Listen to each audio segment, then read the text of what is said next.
सहना भवतु सहनो भुनक्तु सह वीर्यं करवावहे तेजस्विनावधीतमस्तु मा विद्विषावहे। प्रिय भाई बोन बंधु गुरुजन सकलके भालोबासा श्रद्धा एवं आंतरिक प्रणाम जानाई। आज के आमरा शुनछि श्रीमद शुद्धानंद ब्रह्मचारीर लेखा ग्रंथ थेके। तिनि बोलछेन प्रत्येकेई जेन एकटा निजेर डायरी करे एवं ताते प्रत्येक दिनेर कथा लिखे राखे। এটা আত্মশুদ্ধির একটা পথ।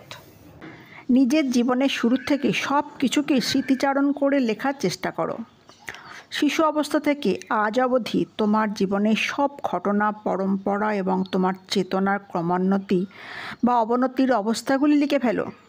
ভেবে দেখো কোন কোন ভাব তোমার আত্মিক চেতনার বিকাশে সাহায্য করেছে, কেমনভাবে তোমার জীবন চেতনার এক একটি স্তর বা অবস্থা পেরিয়ে এসেছে।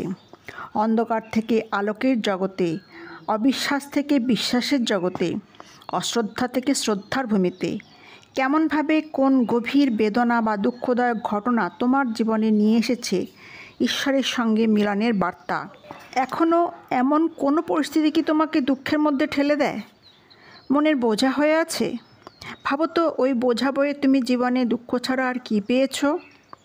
বেদনা, স্মৃতি, দুঃখের বোঝাকে মন থেকে ঝেড়ে ফেলতে তোমার এত কোণঠা কিসের?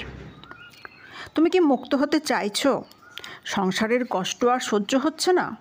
তাহলে ওই কষ্টের, দুঃখের স্মৃতিগুলোকে আঁকড়ে ধরে মনের শক্তির অপচয় করো না। ওতে তুমি কিছু পাবে না, কেবল হারাবে। ভালো করে দেখো কেমনভাবে আমরা সবাই জ্ঞানে অজ্ঞানে, শ্রদ্ধায় অশ্রদ্ধায় একই পথের যাত্রী। লক্ষ্য আমাদের সকলের একই, নিজেকে জানা, আত্মজ্ঞানের আনন্দে বিভোর হওয়া। আজ এখানে ভিডিওটি শেষ করলাম। ভিডিওটি ভালো লাগলে লাইক, কমেন্ট, শেয়ার এবং সাবস্ক্রাইব করবেন।